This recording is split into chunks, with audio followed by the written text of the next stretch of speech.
Hi friends, இந்த வீடியோவில் வந்து நம்ம என்ன பார்க்க போகிறோம் அப்படின்னு கேட்டிங்கன்னா, இப்போ வந்து நம்மளோட அட்லி மற்றும் அல்லு அர்ஜுன் இணையும் திரைப்படத்தில் வந்து இப்போ வந்து ஒரு செம்ம பெரிய முன்னணி நடிகை வந்து இணைஞ்சிருக்காங்க அப்படின்றது இப்போ தான் அஃபிஷியலான விஷயம் இருக்குது. ஸோ அதை பற்றி அந்த வீடியோ நம்ம டீட்டெயிலாக பேச போகிறோம். இப்போ வந்து அட்லி மற்றும் அல்லு அர்ஜுனோட ஆகியோர் கூட்டணியில் சேர்ந்து நம்மளோட சன் பிக்சர்ஸ் தயாரிக்கிற இந்த திரைப்படம் வந்து அதிக விஎஃப்எக்ஸ் காட்சிகள் இருக்கிறதுனால வந்து மும்பையில் வந்து இந்த திரைப்படத்தோட ஷூட்டிங் வந்து நடைபெற்றுருக்கு அப்படின்னு சொல்லலாம். ஸோ இதில் ஹீரோயினை வந்து தீபிகா படுகோன் நடிக்கிறாங்க. மேலும் வந்து மிர்னால் தாக்கூர், ஜான்வி கபூர் ஆகியோரெல்லாம் முக்கிய ரோல் நடிக்கின்றனர். இதில் இப்போ வந்து இன்னொரு நடிகை வந்து இந்த திரைப்படத்தில் வந்து அஃபிஷியலாக ஜாயின் பண்ணியிருக்காங்க அப்படின்ற நியூஸ் கிடச்சிருக்குங்க.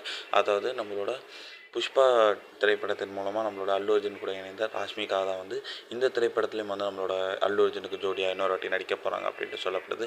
1000 கோடிக்கு மேல் வசூலளித்த புஷ்பா படத்தை வந்து ஜோடி மீண்டும் வந்து இணைகிறாங்க அப்படின்றதுனால இணையதளத்தில் அல்லு அர்ஜுன் ஃபேன்ஸ் செம்ம குஷியில் இருக்காங்க. அண்ட் இந்த திரைப்படத்தோட எக்ஸ்பெக்டேஷன்ஸ் அதிகமாகிட்டே இருக்குது.